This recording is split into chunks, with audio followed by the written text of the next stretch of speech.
வந்து கண்டிப்பாக நம்ம போட்டாகணும். அதே மாதிரி டேங்க்குமே வந்து க்ளீனாக இருக்கிறது வந்து ரொம்ப ரொம்ப முக்கியம். இதெல்லாம் வந்து ஹைப்ரிட் ஃபிஷஸ் அப்படின்றதுனால இந்த மீனில் வந்து அதாவது நோய்க்காக இருக்கட்டும், இல்லை அப்படின்னா ஸ்ட்ரெஸ்ஸுக்காக இருக்கட்டும், எந்த விஷயமா இருந்தாலும் சரி உடனே வந்து இதுக்கு அட்டாக் ஆயிரும். அட்டாக் ஆச்சு அப்படின்னா இந்த மீன் வந்து உடனே இறக்கக்கூடிய சான்சஸ் நிறையா இருக்குது. அதாவது நம்ம ஏரியிலையோ இல்லை குளத்துலையோ இருக்கக்கூடிய மீனில் வந்து வேறு. ஆனால் இந்த மாதிரியான ஹைப்ரிட் வெரைட்டி ஃபிஷஸ்க்கு வந்து எப்போயுமே நம்ம ரொம்ப ரொம்ப கேர்ஃபுல்லாக வந்து மானிட்டர் பண்ணிகிட்டே இருக்கணும். இந்த மீனுக்கு வந்து கரெக்டான ஆக்சிஜன் லெவல் அப்படின்றது கிடைக்கணும்.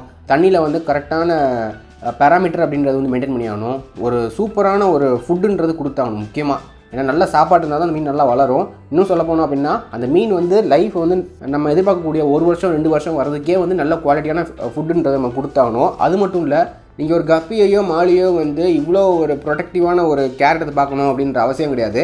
ஆனால் இந்த மாதிரியான ஹைப்ரிட் ஃபிஷஸ்க்கு வந்து எப்போயுமே நம்ம வந்து ஓவர் காஷனாக இருக்கணும். அதாவது ரொம்ப ரொம்ப ஒரு கண்ணும் கருத்துமாக பார்த்துக்கிட்டு இருக்கணும் அப்படின்றது தான் ஒரு யதார்த்தம்.